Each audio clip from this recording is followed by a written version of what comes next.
So back in early November of 24, I decided to do a big trunk chop on my main pomegranate bonsai tree. Here it is. And in this video, I'm going to show you how to turn pomegranate cuttings into bonsai in a relatively short amount of time. So that trunk chop right there, I diced up into about 4 or 5 smaller branches, put it in water. I definitely recommend putting cuttings in water before putting them directly into soil. For whatever reason, even in just a short amount of time, it seems to make a big difference. Also, vermiculite. I've had excellent luck just sprinkling a little bit of vermiculite just on the top layer of the soil that I put cuttings in. I don't get crazy with it. I don't mix it into the soil or anything. I just sprinkle a little on top. Just like that. And then when you poke that cutting in there, it'll kind of get down into the hole. And after you water it a couple times, it kind of seeps in on its own. But my success rate with cuttings has been much higher with doing that versus without. So here's the first cutting.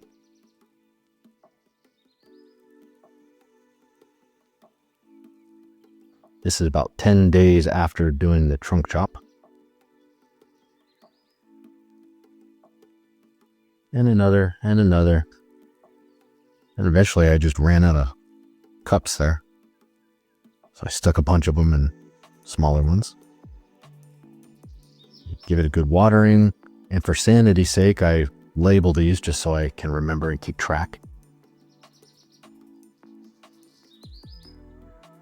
Make sure they're all thoroughly watered. And then I put them into the grow tent. As bright as it looks in there, it's not nearly as bright as outdoor sun, but it's still pretty bright. So I want to find a little semi-shady spot because they have no roots, so you don't want to put a ton of stress on them. So I kind of carve out a little spot there. And in they go. By the way, these are Mediterranean plants, so they're not as cold sensitive as, say, like a tropical ficus. But they're not cold hardy like a pine either. They're sort of in between. But I typically bring them in every fall. Here it is a few weeks later, about 3 weeks later, I guess. Something like that. You can see a lot of them are sprouting little leaves, so good signs. Pomegranates are tricky. They will look like branches will look dead oftentimes. And then they'll still sprout leaves later. Here's a good example. So this is about a month later now. A couple days before Christmas. New growth popping out all over. Great signs.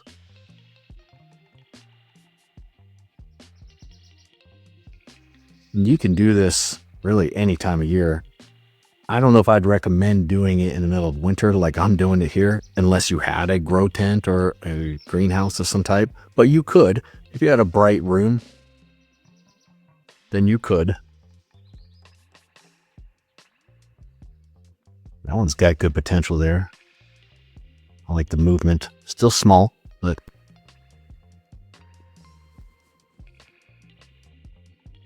oh yeah, this little guy. Can't forget him. New growth. That's great. It may not be super impressive right now, but I'm looking at him with the eyes of potential. Here it is now, January 10, and you can see they're really starting to take off now. So quick look at them.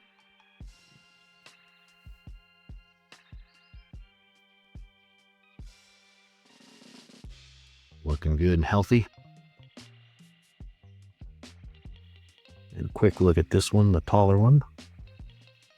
You can tell it's wintertime growth by the space in between the nodes, in between the leaf sets. For whatever reason, in the wintertime, they have longer internodes. The ladybug I buy those on Amazon, like 1,500 of them for $10, and I put them in the grow tent. They mostly stay in there. They'll eat any kind of bugs or anything like that. So that's a look at them in January. Oh yeah, this little guy again. I almost forgot him.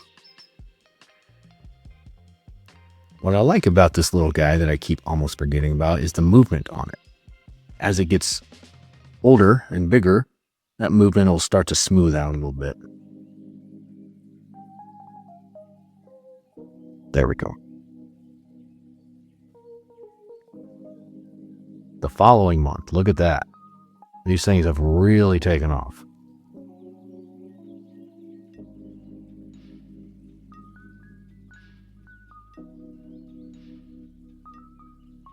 I started with the little guy this time so I wouldn't forget it. So now it's been 1, 2, 3, 4 months, about 4.5, almost, well, exactly 4.5 months since I first did the trunk chop.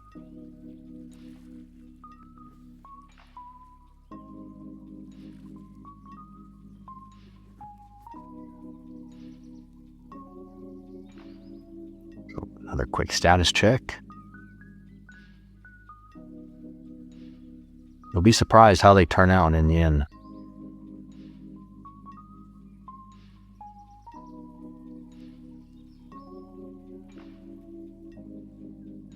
And here they are after I trimmed them up. I really tried my best to avoid trimming it. Still technically winter, but it's kind of a balance. Trimming any tree really in winter is, if you can avoid it, you should, because it's just weak growth that's happening and just weakens it further when you trim it. But the balance there is that also you can keep it on track in the shape and direction that you want it to go. And wintertime is boring, so I trimmed them.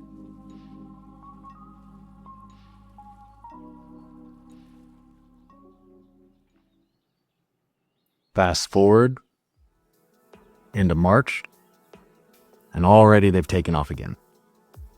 I think this was Easter, if I remember right, or close to it. I just remember it was like one of the first really nice days, kind of hinting at spring.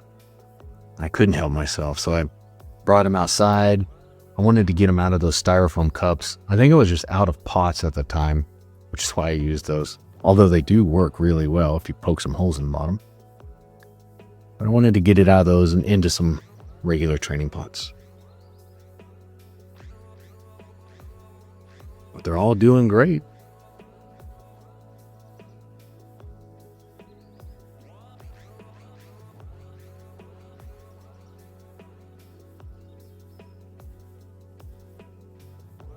Here they are. I trimmed them up, put each one in its own little plastic training pot.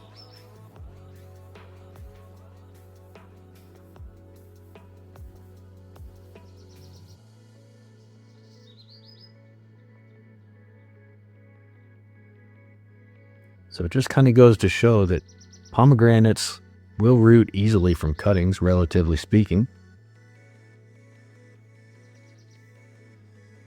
Fast forward now to April 21. And you can see they all grew out again. They're really vigorous growers.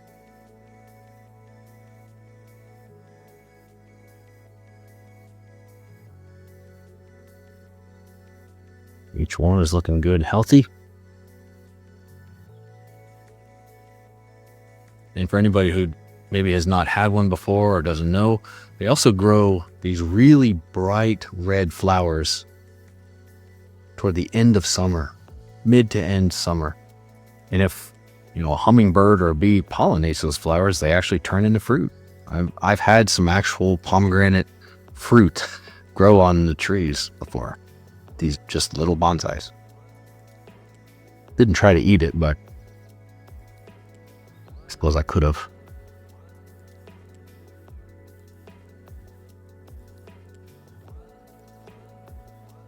What makes it kind of especially cool is that usually trees don't flower that late in the year.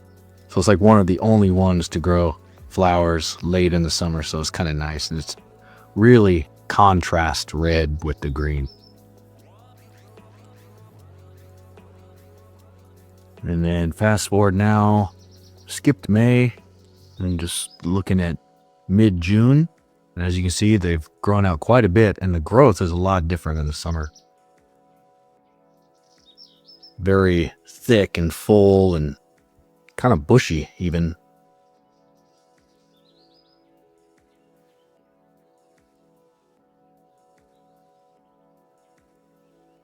As fast as they grow, I still try not to prune them too often, just as a general rule with pomegranates. But they still do need to be trimmed occasionally, so trimmed they got.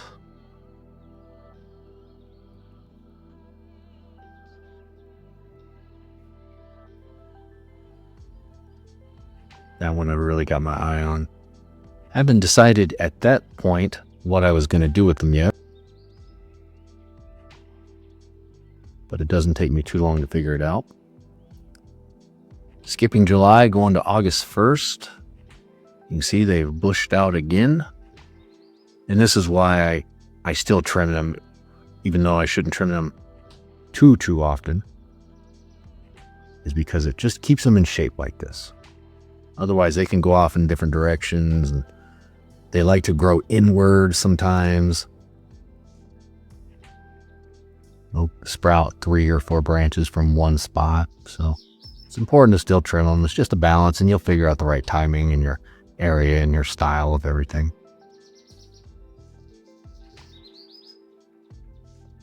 Here's one with flowers. You can start to see the beginnings of little red flowers there.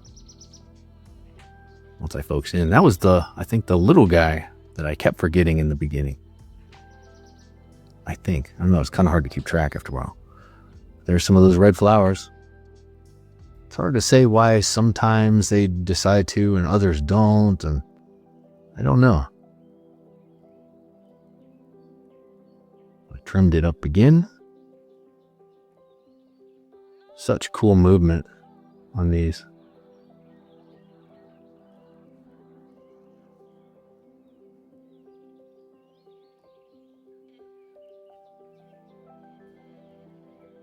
I wired that branch down a little bit. It was a good placement for the branch. It was just sort of growing in the wrong direction. So I just gave it some kind of like a gentle guidance wire, not like a tight, strict wiring. Oops. Same thing here. This one I just used sort of a guide. In fact, actually, I think that wire is propping it up so it doesn't lean too much, but it keeps falling out of place.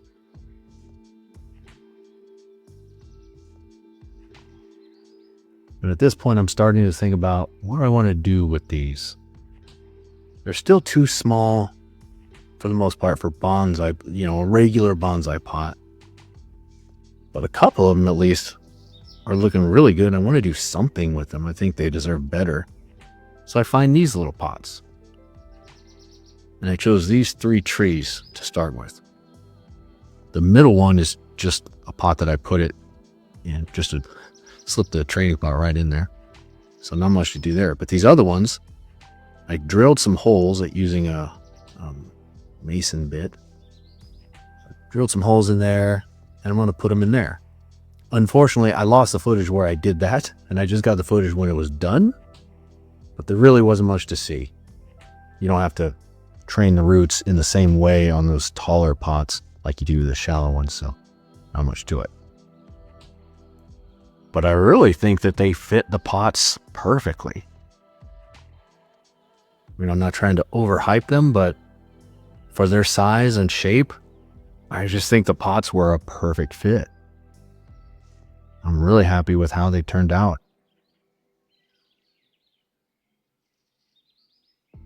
This one I'm still kind of thinking about. I might just take it out of the training pot and put it in there, or maybe find a different one, I don't know. But it's these 2 in particular that I'm most happy with.